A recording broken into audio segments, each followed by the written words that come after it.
आप लोगों के वो कमेंट्स होंगे उन्हें मैं रीड करूंगी। और मुझे एक कमेंट रिसीव हुआ था, वेल एनालाइज्ड था। कमल हान इनका नाम है और इन्होंने कमेंट किया हुआ था जो कैरेक्टर्स हैं आपस में उनका कोई कनेक्शन फील नहीं होता, वो बहुत रोबोटिक लगते हैं। अगर आसिम के कैरेक्टर की बात की जाए, क्या आप सब लोगों ने उसके कैरेक्टर की पेक्यूलियर ट्रेट्स को नोटिस किया है? एक इंटीमेट हग वाली एपिसोड जिसका मैं जिक्र कर रही थी। Coming back to the female characters, Zinia पे बात करें तो 18 year old going married girl can't tie shoe laces है। अगर शायान जीनिया की इस तरह हेल्प शो करवा रहा है इसमें कुछ गलत बात है। ये थोड़ी बहुत ऊंच नीच के बावजूद अब बाकी राइटर्स के फैंस बुरा मान जाएंगे। पर नीरम की जर्नी कैसी रही है? उसका चाइल्डहुड अब्यूसिव था क्या? फलक का चाइल्डहुड अब्यूसिव था? इस नॉवल में 3 डिफरेंट ट्रोप्स को यूज किया गया। एक तो सेकंड मैरिज को जो कितना सेंसिटिव थीम है, एक बिल्कुल कन्वेंशनल कपल का, एक एज डिफरेंस को उठाया। मेरा किसी भी राइटर के साथ कोई भी ग्रज नहीं है। मुझे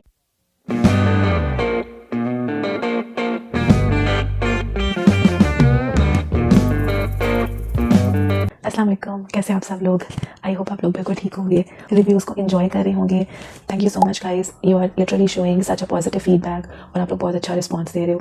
वेल, आज की जो वीडियो है वो एपिसोडिक रिव्यू के साथ साथ सर्टन पॉइंट्स थे और आप लोगों के कमेंट्स से रिलेट करके कुछ फीडबैक था। सबसे पहले तो मैं ये बता देती हूँ कि जो नॉवल है रंजिश-ए-कल्ब, उस पर ही मुझे रिव्यू देना था, उसकी कुछ एपिसोड्स पे भी, और लास्ट मैंने वीडियो बनाई थी उस पर। वो चैनल का overall atmosphere, character, story, writer की जो स्केचिंग टेक्निक है उसको मैंने डिस्कस कर। काफ़ी सारे ऐसे पॉइंट्स थे जो रह गए थे और मैंने उस वीडियो में भी कहा था कि आप लोगों का पॉजिटिव फीडबैक मुझे इनिशिएट करेगा कि मैं फर्दर भी उन पॉइंट्स को शेयर करूं, एलाबोरेट करूं। और उनमें स्पेसिफिकली थी character portrayal and character development और कैरेक्टर्स की ग्रोथ और कैरेक्टर्स की आर्क, यानी ओवरऑल जिस भी कहानी को आप उठा लो, किरदार उसकी जान होते हैं, तो किरदारों पे बात करनी थी मुझे। सो प्लान मेरा यही था और मैंने पहले ये प्लान किया हुआ था कि मैं फासिम पे, हुरब पे और जीशा पे, जो फैंस हैं जो पढ़ने वाले हैं उनको आइडिया होगा कि फलक और आसिम, उनका फासिम हो गया, और अबान और हूर से हुरब, और जीनिया और शायान से जीशा, उन पे ना सेपरेटली वीडियोस बनाऊंगी, 3 डिफरेंट वीडियोस, और वो छोटी सी, और उसमें मैं उन्हें ओवरऑल कवर कर लूँगी। लेकिन जो मैंने लास्ट वीडियो शेयर की थी, आइज़ ऑन यू पे रिव्यू दिया था, उसमें आप लोगों ने सर्टन कमेंट्स थे ऐसे जो कि रंजिश-ए-कल्ब की एपिसोड की तरफ ही रिलेट कर रहे थे और ऑलरेडी भी मेरे माइंड में था कि मैं वीडियोस पे बनाऊंगी। तो मैंने सोचा कि क्यों ना उस कमेंट को उठा के, आप लोगों की ही डिबेट को उठा के मैं उन पॉइंट्स को लिंक करूँ अपने रिव्यू के साथ। उसमें फिर एपिसोडिक रिव्यूज़ भी आ जाएंगे, ओवरऑल भी डिटेल में बात हो जाएगी, और काफ़ी सारे ऐसे पॉइंट्स थे जिन पर मैंने खुद भी बात करनी थी, जो आप लोगों के भी जनरल ओपिनियंस थे, उसको भी शेयर कर दूंगी, और उसमें भी हम लोग ओवरऑल एक क्रिटिकल एनालिसिस जो है वो कर लेंगे। हम लोगों से मुराद है कि डेफिनेटली आप लोगों के वो कमेंट्स होंगे उन्हें मैं रीड करूंगी और उसमें बहुत सारे पॉइंट्स मेरी तरफ से हैं जिनको मैं ऐड करूंगी। एक कमेंट रिसीव हुआ था और उस कमेंट में ही काफ़ी डिटेल थी, काफ़ी इन डेप्थ था, वेल एनालाइज्ड था और काफ़ी ओपिनिएटेड था। ओपिनिएटेड का ये मतलब होता है कि उन्होंने अपना पर्सपेक्टिव उसमें जो है वो शेयर किया हुआ था, रादर देन ये कि जनरली ही सब उसको वैसे ले रहे हो। तो फिर मुझे वो काफ़ी बेस्ट लगा कि चले मैं उसी को ही उठा लेती हूँ। और अप्रोप्रिएटली उन्होंने रिक्वेस्ट भी की हुई थी कि आप इस पर रिव्यू दो, तो वो फिर मेरे सारे प्लान के साथ कोलाइड कर गया और उन्हीं का ही जो कमेंट है वो मैं रीड करूंगी, उसी में मैं पॉइंट्स ऐड करती जाऊंगी। और फर्दर भी कुछ और कमेंट्स थे जो उन्हीं के ही कमेंट के अंडर किए हुए थे। तो ओवरऑल एक सारी जो डिबेट है ना वो कमेंट्स के साथ लिंक होकर और मेरे अपने रिव्यू और पॉइंट्स के साथ ऐड होकर समाप्त हो जाएगी। वीडियो बिल्कुल आप लोग एंड तक देखिएगा और मैं अपनी तरफ से सब कुछ कवर करने की कोशिश करूंगी एंड आई होप कि मैं उनको क्लैरिफाई कर सकूं। Let's start the review. सबसे पहले वो कमेंट रीड कर देती हूँ और फिर मैं फर्दर आगे उसमें एडिशन करती जाऊंगी। रंजिश-ए-कल्ब की जो प्रेजेंट एपिसोड्स चल रही हैं वो है एपिसोड नंबर 129 और उसका पार्ट 1 है जो कि आसिम और फलक पे थी और एपिसोड का टाइटल था emergency care pack a must have. ठीक है, यहाँ से आपको थोड़ा सा आइडिया हो जाता है कि किस चीज़ की तरफ इशारा किया जा रहा है। उसके अलावा जो उससे पिछली एपिसोड है वो थी थोड़ा सा प्यार, फासिम्स ट्रस्ट इश्यूज, यानी कि लास्ट दोनों एपिसोड्स फलक और आसिम पे थी। द इंटीमेट हग, वाना do it, gonna resist it, तो ये अबान और हूर पे थी। मैंने ऑलमोस्ट ये सारी ही एपिसोड्स पढ़ी हैं, इनमें पास 3-4 एपिसोड्स में सारे ही कपल्स के सीन। और तो मैं ना सबसे पहले कमेंट को रीड कर देती हूँ। कमल हान इनका नाम है और इन्होंने कमेंट किया हुआ था और ये कह रही है कि प्लीज़ प्लीज़ वो स्टोरी अच्छी है बट उनका कैरेक्टर्स का आपस का कनेक्शन बहुत रोबोटिक लगता है। ये रंजिश-ए-कल्ब के पे बात कर रही हैं और उसी पे उन्होंने कहा था कि प्लीज़ उसको रिव्यू कर दीजिएगा। नेक्स्ट वो कह रही हैं उस पर कमेंट करें प्लीज़, या मुझे ही ऐसा लगता है। लाइक मर्दों की अपनी नीड करना और औरतों का रोबोटिकली बिहेव करना कि आप कर लें, आपका दिल है, मैं मना तो नहीं करूँगी। उनकी आपस की बातों में एक स्पार्क, एक शरारत, एक कनेक्शन महसूस नहीं होता जो एक इंटीमेट सीन की डिमांड होती है। कहने को वो बहुत बोल्ड लिखती है बट कोई भी ऐसा सीन इम्पैक्टफुल नहीं होता है। इससे लाख दर्जा अच्छा तो वो डाइजेस्ट राइटर्स ऐसे सीन ढके छुपे ज़्यादा अच्छे से फील करवा देती हैं। सारे मर्द फरिश्ते हैं और औरतें रोबोट। सारे पॉइंट को सम अप करूँ तो उन्होंने ये कहा है कि जो कैरेक्टर्स हैं आपस में उनका कोई कनेक्शन फील नहीं होता, वो बहुत रोबोटिक लगते हैं। और इन्होंने ये नहीं कहा कि सिर्फ बोल्ड इंटीमेट मोमेंट्स में, इन्होंने जनरल केमिस्ट्री की बात की है कि उनका जो स्पार्क है या केमिस्ट्री है वो काफ़ी कम है या वो लैक कर है। Well, I respectfully disagree. तो ये सिर्फ नॉर्मल कम्युनिकेशन की बात कर रही हैं, नॉर्मल मोमेंट्स की बात कर रही हैं, सॉफ्ट रोमांस की बात कर रही हैं, तो उस पर ये चीज़ कंप्लीटली बहुत ज़्यादा अप्लाई नहीं की जा सकती। Well, about those intimate moments या बोल्ड मोमेंट्स, क्योंकि उन्होंने यहाँ पे एक लाइन मेंशन भी की हुई है कि आप कर लें अगर आपका दिल कर रहा है। तो ये फीमेल कैरेक्टर्स की का जवाब होता है बकौल इनके। तो मैं इस पर ज़रूर ये कहूँगी कि मैंने लास्ट में जो वीडियो बनाई थी मैंने इसको प्रॉपर्ली सम अप किया था पॉइंट को, कि मुझे ऐसा लगता है कि सच बोल्ड जो सीन्स हैं उनकी पेस थोड़ी मैकेनिकल होती है। इन्होंने उसी बात को दूसरे लफ्ज़ों में बोल दिया है। तो इस थोड़े से पॉइंट के साथ मैं अग्री भी करती हूँ कि कुछ ऐसे मोमेंट्स हैं while definitely they are intimate और they are sharing their own moment, पूरे सीन को बहुत अच्छे से बिल्ड किया होता है, लेकिन जब सीन एक्चुअल में प्रोसेस हो रहा होता है तो आप इंस्टेंटली फील करते हो कि वो सिर्फ मैकेनिकल सा हो गया, एज इफ कि जैसे सीन को लिख के प्रेजेंट कर देना है। वो ये नहीं होता उसमें कि आप एक केमिस्ट्री फील करो। सिमिलरली अगर इसमें इनकी नॉर्मल कन्वर्सेशंस की बात की जाए तो मुझे ऐसे लगता है कि नॉर्मल मोमेंट्स में हर वक्त रोबोटिक फील्स नहीं आती। मे बी ये आपको कहीं पे कुछ सर्टेन पॉइंट्स में लगा हो, चाहे वो आसिम और फलक है। सबसे पहले अगर इन्हीं की बात कर लें, क्योंकि नेक्स्ट इन्होंने उसी की ही बात की हुई है आसिम और फलक के बारे में, और इन्होंने ये प्रॉपर्ली जो लाइन मेंशन की है कि सारे मर्द जो हैं वो फरिश्ते हैं और सारी औरतें जो हैं वो रोबोट हैं। तो इस पॉइंट से तो डियर मैं कंप्लीटली डिसअग्री करती हूँ। आते हैं आसिम का कैरेक्टर। अगर आसिम के कैरेक्टर की बात की जाए, yes he is a green flag, लेकिन क्या आप सब लोगों ने उसके कैरेक्टर की पेक्यूलियर ट्रेट्स को नोटिस किया है कि किस तरह से कुछ इतनी सीक्रेटिव सी और कुछ इतनी क्लोज सी ट्रेट्स हैं उसके अंदर जो कि उसके कैरेक्टर को बहुत डीप भी बनाती हैं और उसको कंप्लीटली रेड फ्लैग भी नहीं बनाती। Let me explain that to you. Asim he is one of my most favourite character. मैं ये बात पहले भी कह चुकी हूँ, क्योंकि उसको लिखा ही काफ़ी पॉजिटिव पेस पे गया। अगर आप उसके रिलेशनशिप को अंडरस्टैंड करें पर्टिकुलरली विद फलक, तो आपको नजर आएगा that he is definitely manipulative. Manipulative का क्या मतलब होता है कि किसी भी तरह अपनी बात को मनवा लेना, उसका हेर फेर ऐसे करना कि एट द एंड वो बात काफ़ी आपके अपने हक में ही हो। तो yes, Asim is slightly manipulative. Certain events को अगर हम लोग रिकॉल करें, फलक ने अपने बाल काट लिए थे, he was possessive towards that scene. उसको लग रहा था कि फलक को मुझसे पूछना चाहिए था या बताना चाहिए था। वो पोजेसिवनेस अलग थी, लेकिन उस पर यह कि वो उसको पेक्यूलियरली उसी तरह ट्रीट कर रहा है कि अब फलक तुमने इतनी ही लेंथ रखनी है, या तुमने अपने बालों को अब ज़्यादा काटना नहीं है, या तुमने खुद को इस स्पेसिफिक मोल्ड में ग्रो करना है। Guys, though that manipulation is positive, no doubt, लेकिन he is slightly manipulative। अक्सर इवेंट्स ऐसे होते हैं कि फलक का कुछ चीज़ें करने को दिल नहीं चाह रहा होता, आसिम उस पर अपनी मर्जी करता है। आसिम जो है वो थोड़ा सा स्ट्रेट भी है। कुछ ही इवेंट्स के बाद हमें अक्सर उसका बिहेवियर नजर आने लग जाता है कि वो पैसिव एग्रेसिव बिहेवियर भी शो करता है। इसका क्या मतलब होता है कि आप एकदम से बहुत स्ट्रेट हो जाओ, स्ट्रेट फेस हो जाओ, पोकर फेस हो जाओ, अपनी फीलिंग्स को दबा लो, ज़्यादा बात ना करो, अपने मूड्स के अंदर सर्कुलेट करते रहो। तो यस, आसिम में ये चीज़ भी है। अगर हम बिल्कुल लास्ट वाली एपिसोड ही देख लें जिसमें फलक और आसिम इकट्ठे हैं, सुबह का टाइम है और आसिम जो है वो फलक को रेडी कर रहा है उसकी यूनिवर्सिटी की तैयारियों के लिए, तो उसमें हमें नज़र आ रहा है, बल्कि मैं कहूँगी एक पहली ऐसी एपिसोड थी जिसमें राइटर ने ये चीज़ पोर्ट्रे की अपनी साइको एनालाइजिंग में। साइको एनालाइजिंग आप किस चीज़ को कहते हो कि राइटर बहुत अच्छे से किरदारों की सोच में घुस जाए और उनकी एक एक चीज़ को बहुत डिटेल में बताए। तो यस, इस स्टोरी का या इस नॉवल का एक पार्ट ये भी है, ये इसकी एक पॉजिटिव कैटेगरी है। लेकिन साथ ही साथ कुछ इवेंट्स ऐसे हो जाते हैं जिसमें साइको एनालाइजिंग बहुत ज़्यादा हो जाती है कि उसकी वहाँ पर इतनी ज़रूरत भी नहीं पड़ती, कि आपको कुछ बातें रीडर्स पे ही छोड़नी पड़ती है कि ये बेसिक है वो समझ जाएंगे। अच्छा, back to the main point. Emergency care back episode है और उसमें आसिम खुद ही ये चीज़ क्लियरली बताना चाह रहा है कि उसने किस तरह से अपनी नीड, अपनी अर्ज को और उसके साथ कंज्यूमेट होने की एक जो ख्वाहिश है उसको दबाया हुआ है, और उसकी वजह से उसने अपना फेस बहुत स्ट्रेट रखा हुआ है, उसने अपने मूड्स को बहुत स्टर्न डिपिक्ट किया हुआ है फलक के सामने। तो इस चीज़ से भी आपको कंप्लीटली आइडिया हो जाएगा कि ये ट्रेट भी आसिम के कैरेक्टर में ऐड हो गई।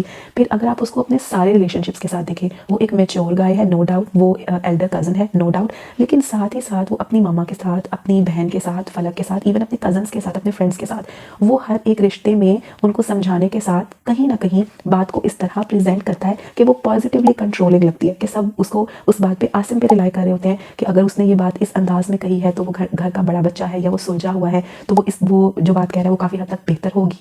और ये चीज़ आसिम को काफ़ी हद तक एज देती है, बिकॉज ही हिमसेल्फ नोज कि अगर मैं कोई बात कह रहा हूँ तो उसको सुना जाएगा। और इस तरह की कितनी सारे इवेंट्स हैं जब वो फलक पे चीज़ें अक्सर इम्पोज कर रहा होता है। इवन वो हुरुलैन के साथ भी बहुत स्ट्रेट हो जाता है। रिमेंबर दैट सीन हॉस्पिटल में जब वो उसको प्रॉपर्ली पिन पॉइंट करता है जीनिया के ऑपरेशन के टाइम पे कि हुर तुम अपनी डिग्री के साथ क्या कर रही हो, लाइक झक मार रही हो, वो उसको एक रियलिटी चेक देता है। That something again positive, but इस चीज़ में नोट किया जाए तो वो बहुत ट्रू है towards the people around him, और वो बहुत स्ट्रेट है, बहुत ओपन है, वो अपनी बात को बहुत सीधे तरीके से कह देता है और फिर वो काफ़ी हद तक एक्सपेक्ट करता है कि उस बात पे अमल भी किया जाए, खासकर वो लोग जो उसके साथ लिंक है। और इवन अबान वहाँ कह रहा होता है कि यार आसिम तुम चुप कर जाओ, उसकी तबीयत नहीं ठीक, और इस तरह से वो अपनी वाइफ को प्रोटेक्ट कर रहा होता है, लेकिन अबान को पता होता है कि वो उसकी बहन है और वो उसके साथ एक डॉक्टर है, उसको कैसे डील करना है। तो it is both a positive one and slightly manipulative या कंट्रोलिंग। जो फरिश्ता मर्द था उसके वजह से तो काफ़ी हद तक ऐसी सिफात ढूंढ ली हैं जो कि फिर उसको थोड़ा सा लेस वर्जन दे रही है। ग्रीन फ्लैग तो वो है, पॉजिटिव कैरेक्टर भी है, बट इस तरह की बहुत इनडेप्थ कैरेक्टरिस्टिक्स को भी आप नोट कर लो कि काफ़ी सारी बातें वो फलक पे थोप देता है और फलक से वो मनवा के रहता है। रहता है, अपनी मर्जी उसमें वो ऐड करता है। जैसे फलक ने यूनिवर्सिटी जाने पे कितना शोर किया या उसने काफ़ी सारे पॉइंट्स रखे, लेकिन इतने मैनिपुलेटिवली आसिम ने उस सारे सीन को कवर किया, उसको मनाया, उसके आगे वैलिड पॉइंट्स रखे, उसका तरीका बहुत अच्छा है। But definitely this is you called manipulation. Well, coming on to the second character, second male character Aban. Aban को तो कोई फरिश्ता कह ही नहीं सकता। I think so Aban's growth is one of the most beautiful growth in the novel. देखा जाए तो अबान शुरू में क्या था, उसको एक काफ़ी मूडी, एक काफ़ी फॉर्मल सा और काफ़ी इनटू हिमसेल्फ कन्वेंशनल और टिपिकल किस्म का मर्द दिखाया गया, जैसे मर्द हमें इर्द गिर्द अपने बहुत सारे मिलते हैं। क्योंकि उसके ज़रा जो फ्लॉज या उसकी एक पर्सनैलिटी की आप कह लो कि जो शार्पनेस थी अपील वाइज, वो ज़्यादा स्ट्रॉन्ग थी एज़ कम्पेयर टू उसकी काइंड्स ऑफ क्वालिटीज़। नॉवल के शुरू से ही देख लो तो सिर्फ ये कि हूर से प्यार करना या उसके लिए ख्वाहिश रखना वो कोई एक बड़ी बात नहीं थी। आगे का ट्रीटमेंट आपका कैसा होता है ये मैटर करता है, और उसके उन ट्रीटमेंट्स की वजह से, उसका एक पेक्यूलियर या टिपिकल जो बिहेवियर था उसकी वजह से, लैक ऑफ कम्युनिकेशन की वजह से, कन्वेंशनैलिटी की वजह से हूर ने खुद कुछ ऐसे कदम उठाए डेफिनेटली जो कि सेम की कैटेगरी में आते हैं। तो यहाँ पर भी अगर हम देखें तो अबान का कैरेक्टर बहुत ज़्यादा ग्रो हुआ है, वो बहुत ज़्यादा मोल्ड हुआ है, उसने गलतियाँ कर करके सीखा है वो, और उसे पता चला है कि कहाँ कहाँ वो गलत था, उसने अपने आप को उस लिहाज से चेंज किया। इसी तरह अगर हम करंट एपिसोड्स में भी नोट करें, जब उसके और हूर के इंटीमेट मोमेंट्स होते हैं, और वो जो एक इंटीमेट हग वाली एपिसोड जिसका मैं जिक्र कर रही थी, उसमें भी अबान अचानक से अपनी बात करते करते उसका जो लहजा है वो थोड़ा भारी हो जाता है, वो अक्सर स्लाइटली गुस्से वाला भी हो जाता है। फिर किसी किसी एपिसोड में ये दिखाया गया है कि वो उस गुस्से को टोन डाउन कर रहा है, वो उसको कंट्रोल कर रहा है, क्योंकि अब उसको पता है कि उसकी वाइफ एक्सपेक्ट कर रही है, उसको उसकी तरफ बहुत पॉजिटिव चीज़ भी शो करानी है, उसको उसकी तरफ सॉफ्टवेयर वर्जन भी दिखाना है, और उसको पहले जैसा बहुत गुस्से वाला अबान नहीं बना, because now he is a changed person. But guys, बहुत ही एपिसोड को डिटेल में या बारीकी से पढ़ते हुए आप लोग अक्सर जगहों पर फील करोगे कि अबान का जो रवैया है या उसका अंदाज है वो पेक्यूलियरली लिखा गया है ऐसा कि वो थोड़ा सा गुस्से वाला हो जाता है। कोई बात अगर उसको हूर की इतनी खास पसंद नहीं आ रही तो उसकी उन्हीं से आंखों में गुस्से की एक रमक सी आ जाएगी, उसके चेहरे पर एक आसार ऐसे होंगे जो कि नापसंदीदगी को जाहिर कर रहे होंगे, उसका लहजा स्लाइटली ऐसा हो जाएगा कि बस मैं ये कह रहा हूँ ना तो अब इस तरह होगा। तो इन स्मॉल स्मॉल डिटेल से, इन छोटे छोटे पॉइंट से आप ये बात कह सकते हो कि वंस अगेन अबान भी कंप्लीटली कोई हीरो सॉर्ट ऑफ नहीं है, और अबान के बहुत ज़्यादा ग्रोथ के बावजूद भी ये चीज़ें उसमें हैं। That once again makes Aban true towards life. Real life में भी बिल्कुल ऐसा ही होता है, कोई बहुत ही खुद को बदले लेकिन कुछ आपकी चीज़ें या आदत रह जाती है। ये तो चले उसका अच्छापन है कि वो ज़्यादा पॉजिटिव वाली साइड पर चीज़ों को शो कर रहा है। शायान के भी बहुत अप्स एंड डाउन्स आते रहे हैं, वो ओवरऑल एक कूल है और कूल सा गाय है। उसके अलावा वो यंगर है तो फिर वो काफ़ी सबके साथ मस्ती में रहता है, वो बातें भी इस तरह की करता है, और वो काफ़ी हद तक माहौल को टोन डाउन रखने की कोशिश करता है। या फिर उस पर वो एक टैग भी लगाया जा रहा है आजकल कि वो थोड़ा चिड़चिड़ा भी हो गया, which is once again debatable. तो मैं इस पर भी ये बात करूँगी कि शायान भी स्टार्ट में किसी और तरह का था, उसके बाद वो जीनिया के साथ उसने टाइम स्पेंड किया है, उसको समझा है। बीच में उसका एक पैसिव बिहेवियर था, वो साइलेंट हो चुका हुआ था, काफ़ी ऑड था। सिमिलरली वो यहाँ तक पहुँचा है, उसकी भी प्रॉपर ग्रोथ हुई है। बस ये बात है कि वो जो उसका असल था, यानी कि वो शुरू से ही एक पॉजिटिव कैरेक्टर था, ज़्यादा हैप्पियर साइड पर था, उसका जो वर्जन है वो सॉफ्ट था, वो टीजिंग सा था, वो ज़्यादा अच्छे से और वो ज़्यादा खुलकर सामने आ गया, यानी कि वो बरकरार रहा है। तो इस हिसाब से मैं कहूँगी कि तीनों मेल कैरेक्टर्स जो हैं उनकी आर्क्स डिफरेंट हैं। अब पता नहीं आप लोग उस चीज़ को किस तरह समझते हो या किस तरह पढ़ते हो, तो आप लोगों को शायद फील ना हो। Coming back to the female characters, female characters तो मैंने लास्ट वीडियो में भी बात करनी थी, वो रह गए थे पॉइंट्स। मुझे ऐसा लगता है कि अगर आप फलक की बात करो, फलक, हूर और जीनिया तीनों एक दूसरे से बिल्कुल डिफरेंट है। हाँ, कुछ पॉइंट्स में आप उनको ज़रूर इंक्लूड कर सकते हो कि वो रोबोटिकली बिहेव करते हैं, बहुत स्टर्न हो जाती हैं, but not all the time. जैसा कि अगर मैं फलक को ले लूँ तो फलक की तो पर्सनालिटी ही बहुत डिफरेंट सी है। उसको गाइस उसको ऐसी एक लड़की शो किया गया हुआ है कि वो 18 साल की है, बहुत सारी नादानियों में भी वो रही है, लेकिन उसके बावजूद भी उसके कैरेक्टर में कोई ऐसे बड़े फ्लॉज नहीं है, उसको बहुत सारी चीज़ों का अभी नहीं पता। ये वंस अगेन आप लोगों के लिए क्वेश्चनेबल हो, और इनके कमेंट में फर्दर आगे ये बात भी लिखी हुई है कि शायद जो इस तरह की लड़कियाँ हैं वो नहीं होती। मैं फर्दर आगे कवर कर देती हूँ। उसके कैरेक्टर का एक अपना ओवरऑल मोल्ड है, वो बातें ज़रूर ऐसे थ्रो करती है कि वो अचानक से आपको लगता है कि फलक की क्या एक स्टूपिड बात कर दी या क्या एक बचगाना बात कर दी, बिल्कुल आउट ऑफ द बॉक्स बात करती है, लेकिन वो चीज़ें रोबोटिक नहीं होती। एज ए फलक is living in her own world, वो कभी कुछ कर रही है, कभी कुछ कर रही है। हाँ, सर्टन नैरेटिव्स, सर्टन डायलॉग्स आपस में कभी कभी लिंक नहीं होते, क्योंकि मुझे लगता है कि लैंग्वेज बहुत इनफॉर्मल हो जाती है, लैंग्वेज अक्सर बहुत चाइल्डिश सी हो जाती है, जिसकी वजह से कैरेक्टर की अपनी स्पार्क बहुत मिसिंग लगती है। अब आते हैं हूर पे। स्टार्ट में मुझे बहुत एक एम्पावरिंग सी लगी कि as if she is a doctor, उसने इतना बड़ा स्टेप लिया ताकि वो अपनी डिग्री को कंटिन्यू कर सके, अपना प्रोफेशन कंटिन्यू कर सके, और उसके बाद मुझे ओवरऑल भी उसमें स्ट्रेंथ नज़र आई क्योंकि the pain she bear. But suddenly उसके कैरेक्टर को ना बहुत ही ठुस कर दिया, मैं लिटरली ये वर्ड यूज़ करूँगी। बीच में उसकी स्पार्क खत्म हो गई कैरेक्टर के अंदर से, वो बिल्कुल एम्प्टी सी लगती थी, क्योंकि राइटर ने उसको ऐसे दिखाया है कि हूर का जो गिल्ट है ना वो उसको अंदर ही अंदर से खा रहा था। वो गिल्ट इतना एम्पावरिंग हो गया कि उसको लगा कि मेरे लिए बाकी हर चीज़ बेमानी है, हर चीज़ पीछे रह गई है, ज़्यादा ज़रूरी मेरे लिए अब वो चीज़ है जिसको एक मौके पे मैंने खुद ही गवा दिया, यानी कि the baby she aborted. And believe me girls, there are lots of women out there जो इस तरह की साइकी के साथ जी रही हैं। डेफिनेटली उन्हें एक पॉइंट पर आके लगता है कि प्रायोरिटीज़ चेंज हो गई हैं, और होती भी हैं, इसमें कुछ भी गलत नहीं है। हाँ, कुछ चीज़ों को आप इतना टिपिकल बना दो, मैं खुद उनसे बहुत डिसएग्री करती हूँ, और मैं खुद फीडबैक देने वालों में थी कि हूर का कैरेक्टर क्या हो गया, कहाँ गई वो डिग्रियाँ, वो डॉक्टरी, और ओवरऑल जिसके लिए उसने ये स्टेप्स उठाए थे। और उस चीज़ को राइटर ने आहिस्ता आहिस्ता इस तरह से शिफ्ट किया कि अबान ने ये वापस उसको उठाया, उसको उभारा कि प्लीज़ तुम अपने काम को स्टार्ट करो, मैं तुम्हें सपोर्ट करूँगा, तुम अपने काम को इनिशिएट करो, घर को भी मैनेज कर लेंगे, हमारी शादीशुदा लाइफ भी मैनेज हो जाएगी। तो इस तरह के जो इवेंट्स हैं वो सारे उसमें कंक्लूड हो गए कि हूर जो है वो फाइनली आहिस्ता आहिस्ता ग्रो कर। तो उसके कैरेक्टर में भी मैं कहूँगी कि एक पूरी आर्क बनी है, एक शिफ्ट आया है। वो आर्क जो है वो ऐसे नहीं बनी कि आपको कि 180 डिग्री का शिफ्ट आया हो, उसमें आपको स्लाइटली लगता है कि 90 डिग्री, 45 डिग्री, 180 डिग्री, और आप जैसे वो एक लीनियर पेस पर चल रही हो। तो आई होप मेरा ये पॉइंट जो है वो कुछ क्लियर। जीनिया पे बात करें तो मुझे काफ़ी हद तक एतराज़ात भी हैं कि जीनिया के कैरेक्टर को शुरू से ही ऐसे लगता है कि कमरे में बिल्कुल बंद कर दिया गया था। उसकी प्रेगनेंसी से पहले भी और प्रेगनेंसी के दौरान तो फिर काफ़ी सारे इश्यूज़ आ जाते हैं। तो उसके कैरेक्टर के बारे में डेफिनेटली मैं ये कहूँगी कि काफ़ी हद तक रोबोटिक आप कह सकते हो। अब ऐसा नहीं है, अब तो वो बात करने लग गई है, बोलने लग गई है कैरेक्टर्स के साथ, ओवरऑल उसका एक लिंक क्रिएट हो रहा है। लेकिन उसके अलावा मुझे सर्टेन मिस्टेक्स लगती हैं, ऐसे जैसे कि कन्फाइनमेंट्स ही है। हरकुलिस जैसी टफनेस वाली जो एपिसोड थी उसमें रात के टाइम पर भी जीनिया जो है वो स्कार्फ लेकर सो रही है, तो वो मुझे काफ़ी ऑड लगा कि देखिए वो एक टाइम है, थोड़ा सा उसको फ्री होना चाहिए या रिलैक्स होना चाहिए। तो हर चीज़ में इतना ज़्यादा स्कार्फ को या ऐसे मोमेंट्स पर भी इस तरह के एलिमेंट्स को ऐड करना, इट वाज स्लाइटली इनअप्रोप्रिएट। ये नहीं मैं कह रही कि आप उसको किसी भी जगह पर ऐड ना करो, लाइक दिन के टाइम तो समझ आती है, बाहर निकलने के टाइम भी, लेकिन अब रात का टाइम है, वापस इतना स्कार्फ ठीक करिए, और वो लेटी भी शायान के साथ हुई है। तो ये चीज़ें थोड़ी सी ऑड थी। मुझे लगता है कि इन चीज़ों को स्पेसिफिकली कवर होना चाहिए कि जीनिया के कैरेक्टर में आहिस्ता आहिस्ता ग्रोथ हो, डेवलपमेंट हो। अब तो उसने बेबी को बर्थ भी दे दिया।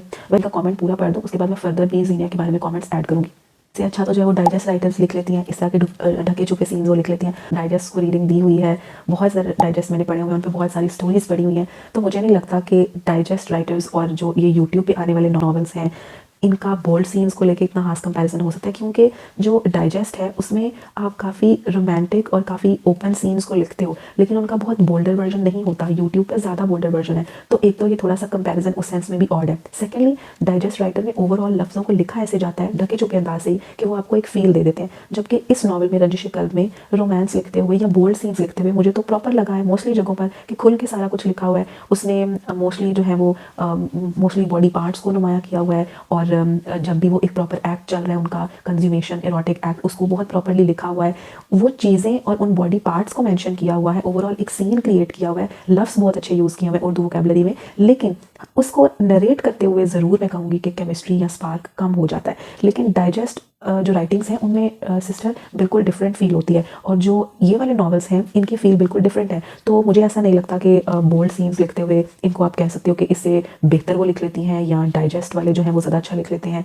तो डाइजेस्ट वालों की जो कैटेगरी है वो काफ़ी हद तक डिफरेंट है। इन नॉवेल्स की या इस तरह के जो मोमेंट्स आते हैं ऐसे नॉवेल्स में, उनकी कैटेगरी ज़्यादा बोल्डर वर्जन पे है, ज़्यादा अडल्ट साइड पे। वह ऐसा लगता है परसों से रोमांस हो रहा है, N 18-year-old uni going married girl can't tie shoes laces aches me to the core।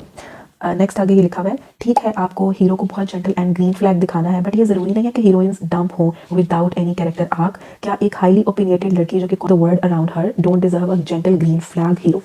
अच्छा, दो सवाल इन्होंने किए हैं। उससे पहले इन्होंने ऊपर इन्होंने कहा हुआ है कि ऐसा लग रहा है कि परसों से रोमांस शुरू हो रहा है, और इन्होंने एपिसोड्स की तरफ हवाला दिया। मैं साथ में ये भी कहा है कि 18-year-old going married girl can't tie shoe laces that takes me to the core. यार उसने जिस तरह की लड़की को दिखाया हुआ है ना, फलक को, सबसे पहले तो आप लोग फलक के कैरेक्टर को ही समझो। थोड़ा सा दिखाया हुआ है उसको बेवकूफ़ भी, और थोड़ा सा उसको दिखाया हुआ है कि इमेच्योर भी है। लाइक अब फुलिश होना, बेवकूफ़ होना थोड़ा सा वो एक अलग चीज़ है, उसमें आहिस्ता आहिस्ता सेंसिबिलिटी आती रहती है, बट इक्वली फलक के अंदर काफ़ी सारे इमेच्योर एलिमेंट्स भी हैं। फिर आपने शू लेसेस टाई करने की बात की। It is such a relatable point कि बहुत सारी लड़कियां हैं उनको शू लेसेस नहीं बांधने आते। आपको इस बात का पता है कि शू लेसेस ही और कुछ ऐसी सर्टन स्मॉल थिंग्स ही हैं जिसके बारे में मैं ये कहूँगी कि लड़कियों को वो नहीं करने आ रही होती। मैंने अपने इर्द गिर्द बहुत ज़्यादा सारे लोगों को देखा, उन्हें काफ़ी टाइम के बाद जाके शू लेसेस बंद करने आ रहे होते हैं। तो ये तो एक बहुत कॉमन सी बात है, क्योंकि शायद वो जो गिरा लगाना या बू बनाना वो एक चीज़ थोड़ी सी टफ हो जाती है। अक्सर किसी को समझ नहीं आ रहा था कि ये ट्रिकी है, किस तरफ की डोरी को कैसे लेके जाके किस तरह बांधना है। सिंपल बांधना तो सबको आता है, लेकिन उससे लेसेस पे जो है वो प्रॉपर्ली खुल नहीं पाते। तो ये पॉइंट तो इतना कोई बड़ा नहीं था। नॉर्मली बहुत सारी लड़कियां जिनको लेसेस नहीं बांधने आते। फिर क्योंकि आपने ये मेंशन कर दिया कि 18-year-old मैरिड गर्ल, मैरिड का टाइटल साथ लगने से हर चीज़ कवर नहीं हो जाती। आप उसकी एज देख लें, 18 years old ही है, और 18 years old वर्ल्ड में, चाहे वो जेनजीज हों, चाहे वो आजकल की लड़कियां हों, चाहे वो थोड़ी से पहले टाइम की भी हों, अक्सर उनमें से आपको ऐसे मिलेंगी, फलक के कैरेक्टर के साथ रिलेट करती हुई मिलेगी। 100% कैरेक्टरिस्टिक्स ना सही, लेकिन आपको 70% ज़रूर मिलेगी। इसके साथ ही मैं फलक के कैरेक्टर पे एक और बात कर दूं कि डियर, कभी भी ऐसा नहीं होता कि सारी ही लड़कियां, सारे ही ह्यूमंस जो हैं वो एक बेस पे हों। जैसे पांचों उंगलियां वो बराबर नहीं होती, इसी तरह ये बात है कि हर इंसान एक तरह का नहीं होता, उसकी ट्रेड्स, उसकी कैरेक्टरिस्टिक्स ऐसी नहीं होती। मुझे ऐसा लगता है कि मैं 16 ईयर्स की एज में काफ़ी ज़्यादा ग्रो कर गई थी, मेंटली भी, ओवरऑल इमोशनली भी। मुझे ओवरऑल अपने कैरेक्टर में काफ़ी स्ट्रेंथ फील होती थी। इसी तरह मैंने बहुत सी ऐसी लड़कियों को देखा है बिलीव में अपने इर्द गिर्द, जो कि 22 साल की होकर, 25 साल की होकर, 30 ईयर्स तक की भी होकर उनमें मेच्योरिटी नहीं है, उनमें प्रॉपर इंटीग्रिटी या सेंस नहीं है। तो this thing once again varies human to human and character to character. वो सवाल पूछे हुए हैं, तो मैं इन दोनों सवाल में आपका सही से जवाब देती हूँ कि आपने बिल्कुल ठीक कहा कि ज़रूरी नहीं है कि कैरेक्टर को आप ग्रीन फ्लैग दिखा दो और उसके लिए जो आप हीरोइंस हैं उनको आप डम बना दो। जो मैंने पहले सारी बता दी है कि किस तरह फलक का कैरेक्टर जो है वो किस लीग में है, हूर का कैरेक्टर वो किस लीग में है, और इसके साथ साथ जीनिया का कैरेक्टर जो है वो किस लीग में। हाँ, एक पॉइंट रह गया था, उस पर मैं बात करूँगी। जो आपने ये उनके इंटीमेट मोमेंट्स में बोला कि आप कर लें अगर आपका दिल मानता है, तो मैं मना नहीं करूँगी। ये एक जो सेंटेंस है ना, ये हूर के साथ अटैच है, और मैं इस जुमले से बहुत ज़्यादा तंग थी। अगर आप स्टार्ट में भी नॉवल के नोट करें तो अबान ने जब वापस आया टोरंटो से, क्योंकि हूर को गिल्ट था, तो हूर अपने उस गिल्ट को मिटाने के लिए, उन चीज़ों को कवर करने के लिए, she started behaving like a typical wife, क्योंकि उसको यही था कि मेरा जो हस्बैंड है वो 4 महीने के बाद वापस आया है और अब मुझे उसको खुश करना है, अब मैंने जो गुनाह किया है मुझे उसकी कंपनसेशन करनी है। उसमें वो सारी टिपिकल चीज़ें कर रही थी, जिसमें से एक सबसे मेन टिपिकल चीज़ है वो यही है जो आप कहते हो कि अगर आपने कुछ भी इस तरह का करना है तो आप कर ले, मैं आपको नहीं रोकूंगी, ये तो आपका राइट है। बहुत सारी ही औरतें इस तरह की साइकिल लेकर जा रही होती हैं। मेरे लिए जो चीज़ इससे बढ़कर क्वेश्चनेबल थी वो ये थी कि हूर जैसी लड़की भी क्या फ़ायदा हुआ उसके पढ़े लिखे होने का, उसका डॉक्टर बनने का, और वो डिग्री भी प्रैक्टिस नहीं कर रही। मेरे लिए ये बात ज़्यादा इंपॉर्टेंट थी, ज़्यादा क्वेश्चनेबल थी कि उसके कैरेक्टर में डेप्थ लैक कर रही है, रादर देन ये कि वो जस्ट यही एक बात करती जाए कि आप हक ले ले। सो डियर, आपने बिल्कुल ठीक कहा है कि क्यों नहीं डिजर्व करती, डेफिनेटली डिजर्व करती हैं। एक लड़की जो कि कॉन्फिडेंट है, जो कि अपने कैरेक्टर में पॉजिटिव और इंटीग्रल है, उसकी अपनी डिग्निटी है, तो वो क्यों नहीं डिजर्व करती ग्रीन फ्लैग्स? वो डेफिनेटली डिजर्व करती है। रिस्पेक्ट और प्यार दिखाने के लिए शू लेसेस को बांधना और अनरियलिस्टिक बाथरूम ट्रिप्स कराना इज़ नीडेड। वेल, मुझे ये सेकंड पॉइंट की इतनी क्लियरली समझ नहीं आई। अनरियलिस्टिक बाथरूम ट्रिप्स में भी you are referring towards the moments most of the time they spend in washroom. तो I must say yes, why not? Laces बांधने में क्या बुराई है? किसी के ऐसे छोटे छोटे काम करने में क्या बुराई है? आप इस चीज़ को क्यों उस स्पेसिफिक लेंस में देख रही हैं कि शायद ये पॉइंट्स जो है वो ओवर एग्जैजुरेटेड है, ये अननेसेसरी है? I don't think so. यही छोटी छोटी चीज़ें तो रिस्पेक्ट का एलिमेंट है। किसी भी इंसान की अपनी मर्जी है कि क्या वो शू लेसेस को बांध के प्यार का इजहार कर रहा है, रिस्पेक्ट दिखाना चाह रहा है छोटे छोटे काम करके, या वो किचन में कोई हेल्प करा के रिस्पेक्ट शो करवाना चाह रहा है, या वो अपनी बीवी को कोई तोहफा देकर रिस्पेक्ट शो करवाना चाह रहा है, या वो अपनी बीवी का काम बांट के, थकावट को दूर करके इस तरह से रिस्पेक्ट शो करवाना चाह रहा है। तो ये तो सर्टन कैटेगरीज है ना, जिससे आप अपनी अफेक्शन, अपना लव, अपना रिस्पेक्ट शो करवाओ। इसमें अगर एक सीन को डाला गया है कि फलक कभी आसिम की तैयारी करवा रही है, आसिम फलक की हेल्प करवा रहा है, तो व्हाट्स रॉन्ग इन इट? ये तो एक पॉजिटिव चीज़ हुई ना। इसमें तो बिल्कुल ऐसा कोई पॉइंट नहीं है कि आप उसको ऑड कंसिडर करो। अनरियलिस्टिक बाथरूम ट्रिप्स हो सकता है शायान की तरफ भी रेफर कर रहे हो, तो अगर वो शायान और जीनिया के केस को रेफर कर रहे हैं तो girl, this is such a sensitive point. जो शायद शादीशुदा औरतें हों या लड़कियां हों, वो इस बात को ज़्यादा अच्छे से समझ सकें, और स्पेशली वो जिन्होंने रिसेंटली किसी भी बेबी को बर्थ दिया है या वो किसी भी टाइम पे डिलीवर कर चुकी हैं, वो इन पॉइंट्स को शायद ज़्यादा अच्छे से समझ सकें, क्योंकि वो इस प्रोसेस से गुजर चुकी हैं कि जब आप ऐसी कंडीशन में होते हो या ऐसी कंडीशन से गुजर जाते हो, तो ऐसी छोटी छोटी चीज़ें बहुत अहमियत की हामिल होती हैं जो आपको आपका पार्टनर फील करवाए। फॉर एग्जाम्पल, अगर वो आपको हेल्प आउट कर रहा है वॉशरूम तक लेके जाने में, वो आपको हेल्प आउट कर रहा है चेंज करने में, एक उन स्पेसिफिक पर्टिकुलर डेज में आपको क्लीन करने में हेल्प करा दे, तो आई think so this is kind of a positive thing, this is a thumbs up. ये चीज़ तो होनी चाहिए, इस चीज़ की तो बहुत ज़रूरत होती है औरतों को, वो तो ये सब कुछ डिमांड कर रही होती है। तो अगर ऐसा कुछ पोर्ट्रे किया जा रहा है, अगर शायान जीनिया की इस तरह हेल्प शो करवा रहा है, तो आई डोंट थिंक सो कि इसमें कुछ गलत बात है। ये उन टॉक्सिक और अब्यूज़ कैटेगरी से 1000 टाइम बेहतर है कि आप कुछ एटलीस्ट एजुकेट कर रहे हो, कुछ प्रमोट कर रहे हो कि हाँ, इस तरह भी आप affection, love, care, respect show कर सकते हो हेल्प करा के, इन मोमेंट्स में साथ होके। Treating a C section postmortem like God forbid वो डेथ बेड पे हो, इनवैलिड हो गया, सो क्रिंजी। मेन मियाँ बीवी में रिस्पेक्ट, मोहब्बत, ख्याल रखना, दिखाना अच्छी बात है, बट वहीं जहाँ ज़रूरी हो तो अच्छा लगता है, जहाँ नीड नहीं है वहाँ ज़बरदस्ती दिखाना is cringe worthy. To be very honest, I really want you to give your insight. अच्छा, ये भी इन्होंने अपना एक ओपिनियन शेयर किया, और definitely she is asking me humbly कि मैं उस पर अपना एक इनसाइट दूँ, मैं उस पर बात करूँ। तो गर्ल, ये जीनिया का इतना सी सेक्शन नहीं था, उसने एक प्री मेच्योर चाइल्ड को बर्थ दी है। वो नॉर्मल डिलीवरी से थोड़ा ज़्यादा पेनफुल और क्रिटिकल हो जाता है। चले पेनफुल नहीं कहेंगे, पेनफुल उतना ही जितना नॉर्मली होगा, लेकिन वो क्रिटिकल तो हो सकता है, और उसकी सिचुएशन डेफिनेटली क्रिटिकल थी। ये पिछले कुछ एपिसोड्स में ओवरऑल बताया भी हुआ था। उसके साथ मैं एक बात ये कहूँगी कि जीनिया के बारे में थ्रू आउट ये लिखा गया है कि फ्रॉम एनाज बर्थ टू जायान्स बर्थ, वो नॉर्मली अपनी बॉडी बॉडी में हेल्थ वाइज बहुत लैक कर रही है, वो इतनी स्ट्रांग नहीं है, उसकी बॉडी नेक्स्ट किसी भी बेबी को बियर करने के लिए इतनी स्ट्रांग नहीं है। तो उस लिहाज से तो ये चीज़ बहुत एप्टली क्लियर है कि उसके हेल्थ इश्यूज़ भी चलते रहे हैं, वो अंदर से कमज़ोर है और इस तरह की किसी डिलीवरी और ऐसे प्रोसेस से गुजरना उसको और कमज़ोर बना गया है। तो इस टाइम पर अगर वो ये सब कुछ दिखा रही हैं और डेफिनेटली वो डेथ बेड जैसी ही फील दे रहा है, तो ये वंस अगेन बिल्कुल भी क्रिंजी नहीं है, बिल्कुल भी इनवैलिड नहीं है। और इनमें बहुत सारे सीन्स ऐसे हैं जो जज्बाती या ज़बरदस्ती के लिखे हुए नहीं हैं, वो बहुत रिलेटेबल हैं, वो बहुत सॉफ्ट हैं और वो अच्छे हैं। अपार्ट फ्रॉम फ्यू सीन्स जिनमें सबने ऑलरेडी डिबेट कर दी थी कि बिल्कुल जीनिया को डॉक्टर जो है वो इंजेक्ट करके गई हैं जब उसने बर्फ देनी थी, तो शायान जो है वो जीनिया से क्यों इतनी बातें करता है। तो वो कुछ जो लॉजिकली इवेंट्स ऐसे हैं उनके बारे में तो कहा जा सकता है, बट उसने जब बर्फ दे दी है उसके बाद का उसका ख्याल रखना और ओवरऑल एक प्रोसेस है, उसमें तो कतई आप इस चीज़ को काउंट नहीं कर सकते। इनकी 3 हीरोइन इनवैलिड सी दिखाई गई हैं। इस पर भी मैं पहले ही बात कर चुकी हूँ वीडियो के स्टार्ट में कि डियर इनवैलिड नहीं है अगर आप उनको समझो। हाँ, आपको उनकी केमिस्ट्री में उनके पार्टनर्स के साथ काफ़ी जो फील है वो कम लगेगी, लेकिन हर ही कैरेक्टर की अपनी एक जर्नी है, वो अपने पार्टनर की स्ट्रेंथ का काम भी कर रहे हैं, इनवैलिड है। हाँ, उनकी अपनी अपनी स्टोरीज हैं, उसके मुताबिक वो कुछ पॉइंट्स में लैक ज़रूर कर रही है, लेकिन ओवरऑल पूरे का पूरा कैरेक्टर ही अगर आप डीस्ट्रक्चर कर दो और कह दो कि वो बहुत शैलो है, तो ये तो ऑड सी बात होगी वंस अगेन। उसके बाद इन्होंने लिखा हुआ है कि एक को पीरियड क्रैम्प्स की पेन है, जो कि अब हर राइटर लिखती हैं, एंड ऐसा कहाँ होता है, ठीक है पेन होता है but it's so normal. PCOS के साथ जो है वो जिनको ज़्यादा होता है उनको वैसा ही हो, ऐसा ज़रूरी नहीं है। अगेन आई वुड से कि क्यों नहीं है, क्यों पीरियड क्रैम्प्स का प्रॉब्लम सबको नहीं होता यार, सबकी पेन बहुत डिफरेंट होती है। हमारे इर्द गिर्द बहुत सारी ऐसी लेडीज़ भी हैं, हमारी अपनी मदर्स तक की एज की हैं, हमारी अपनी माएँ भी हैं, पेक्यूलियर डेज में पेन फील हो रही होती है, उनको इक्वली उतने ही क्रैम्प्स पड़ रहे होते हैं। इसका एज के साथ तो कोई लिंक नहीं है, ये तो इतनी नॉर्मल सी चीज़ है। किसी भी लड़की को किसी भी तरह के क्रैम्प्स जो है वो इन स्पेसिफिक डेज में पढ़ सकते हैं, वो फेस कर लेती हैं। इनका रेफरेंस जो है वो पेक्यूलियरली फलक की तरफ हो या और किसी भी कैरेक्टर की तरफ हो, तो गर्ल्स दिस इज तो वेरी नॉर्मल। कौन सी ऐसी लड़की है जिसको पीरियड पेन्स नहीं होती, क्रैम्प्स नहीं होती? किसी को 2 दिन होते हैं, किसी को 3 दिन होते हैं, किसी को फ्यू आवर्स होते हैं, किसी को पीरियड्स होने से पहले हो जाते हैं। ये तो वंस अगेन बहुत वेरी करता है और हर एक लड़की के साथ बहुत डिफरेंट तरीके से। इस चीज़ पे आप कतई नहीं कह सकते कि होती है नहीं होती तो ये क्यों दिखाया जा रहा है या ये बहुत ओवर एग्जैजरेट किया गया है। Dear, for some people it definitely is unbearable pain होती है, कुछ के लिए बिल्कुल नहीं होती है, कुछ को फील ही नहीं हो रहा होता। तो हुरू लाइन की मैंने ऊपर पहले सारी बात कर दी। फिर उन्होंने साथ में लिखा हुआ है कि जीनिया को भी बीमारी की दुकान बनाया हुआ है और शायान को अच्छा दिखाने के लिए जीनिया को स्नोफ्लेक जो है वो बना दिया हुआ है। तो ये इस पे भी मैंने ऑलरेडी बात कर दिया कि जीनिया के कैरेक्टर्स के सर्टन कुछ फ्लॉज हैं कि वो ऐसे रिस्ट्रिक्ट हो गई है, बट उसने उसके हेल्थ इश्यूज ऐसे दिखाए हुए हैं क्योंकि पहली बर्थ के टाइम पर उसको कोई प्रॉपर अच्छी डाइट नहीं मिली, कोई लुक आफ्टर नहीं हुई और उसको फौरन ही जो है वो जॉब के लिए निकल जाना पड़ा। तो definitely these things bring complications to your body. आप इन चीज़ों को लाइटली नहीं कंसिडर कर सकते और इनको इतना नॉर्मलाइज नहीं कर सकते कि कुछ भी नहीं हुआ होगा, कोई प्रॉब्लम्स नहीं होंगे। बहुत सिवियर किस्म के हेल्थ इश्यूज स्टार्ट हो जाते हैं। तो उन्होंने उस चीज़ को डिपिक्ट करने की कोशिश किया और उसमें सर्टन जो है वो ड्रॉबैक्स भी डेफिनेटली हैं। का कमेंट तो ना यहाँ पर खत्म हो गया, लेकिन क्योंकि इस कमेंट के नीचे अंडर कुछ और कमेंट्स भी हैं जिन्होंने डिबेट की और उन्होंने भी कुछ और पॉइंट्स रखे हैं, तो मैं उन पे भी बात कर देती हूँ।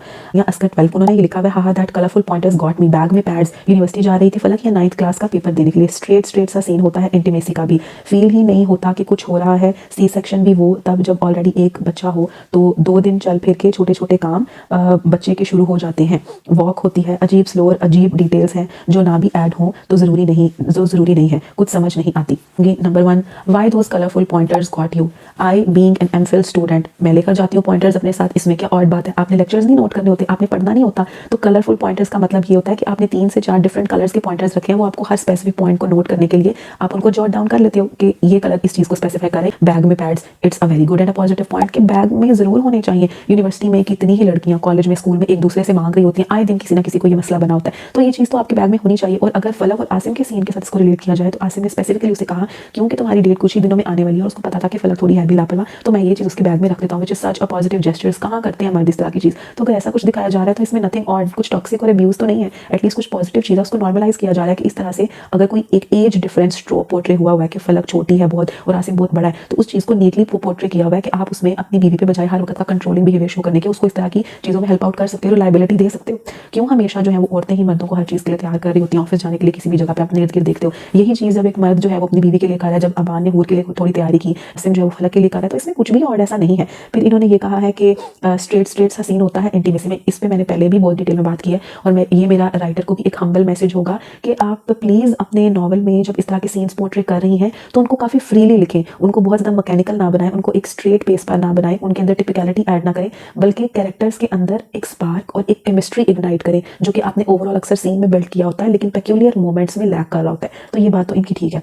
अच्छा, फिर उन्होंने भी सी सेक्शन पे कमेंट किया है कि ऑलरेडी सी सेक्शन एक उसका हो चुका है और दूसरे सी सेक्शन पे उसको फिर मसला हो रहा है। ये तो ऑड सी बात है। इस पे भी मैं पहले डिबेट कर चुकी हूँ कि उसकी हेल्थ से रिलेटेड ही उन्होंने सी सेक्शन को पोर्ट्रे किया हुआ है। तो वंस अगेन यही कहूँगी कि क्या सबके केसेस सेम होते हैं?